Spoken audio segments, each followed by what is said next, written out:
we were passing by each other in a hallway, and you looked at me and went, "Are we gonna do this together?" Hey, I think you're gonna be my I said, son. "Are you gonna be my son?"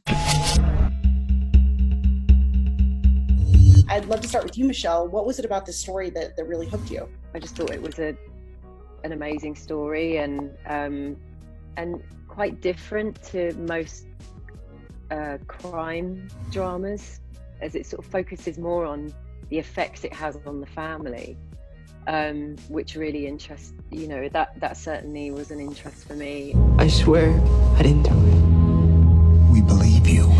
Yeah, I got involved while Chris and I were doing Knives Out, actually, and I auditioned for it a few times, and eventually we found out that I was going to be doing it while we were shooting, and then I met with Morton and Mark, and I was just drawn to Jacob because he felt like such a normal teenager, but he obviously was very layered and very mysterious to the audience, and just because you never are able to get inside his head, and you're never able to fully know whether he did or not, just like his parents. So I think that's why I was kind of attracted to him, just because he's so internal rather than it being so explanatory, what he's thinking, what he's feeling.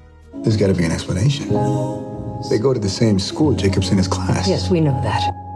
Lynn, have you arrested my son? It was mostly Mark and Morton. I mean, I love the writing as well, but Mark and Morton has such clear vision, and Morton would be directing all 8 episodes, and that's really important to me, having a singular voice, the kind of unity of a vision, and Mark is so clever, and his writing is so accessible, and it's the scenes just flow so well out of his brain.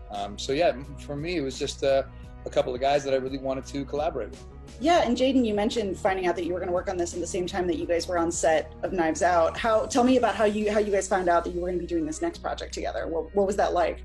Well, I had known that he was a part of it, obviously.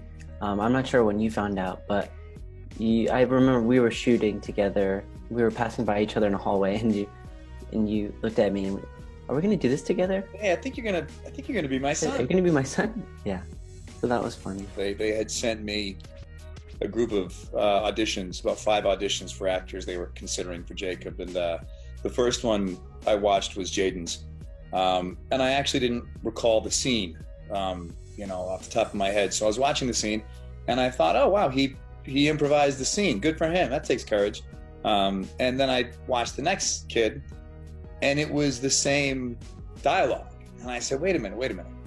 Was that scripted? Did that scene that I just watched Jaeden do, was that actually written? And I went back and watched it and said, holy shit, this kid made me think he went off page. He's that natural, that effortless. And it really was, at that point, just a no-brainer. He was our guy. What was it about that theme of family and sort of those different layers that intrigued you guys and you guys wanted to explore?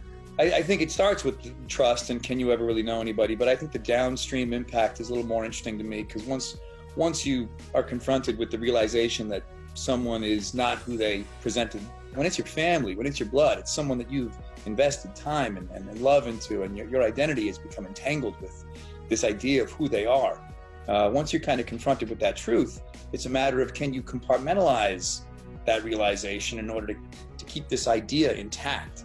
Yeah, and they differ in their journey so much. Andy and Laurie, it's something that really is so much of the struggle for her, is the guilt that she carries, that if this is true, is this my fault, did I do something wrong? She kind of goes through such struggles with that. She almost feels Joan Rifkin's pain, the mother that has lost her own son, and if her son is guilty, she kind of carries all of that. Yeah, for me it was just figuring out who he was, and sort of using my imagination, figuring out exactly what happened that day, just to give myself a background story, and just something to keep me grounded throughout the whole thing, because the process was so long, and it was essentially like shooting an 8-hour long movie. It was easy to forget where we were as characters. I feel like basically, when I first met with Mark and Morton, I asked whether he did it or not, and he said, Morton said that I was able to decide if he did it. He said he didn't want to know, and I shouldn't tell anybody. I just had to figure that out and, figure out who this character was throughout the process.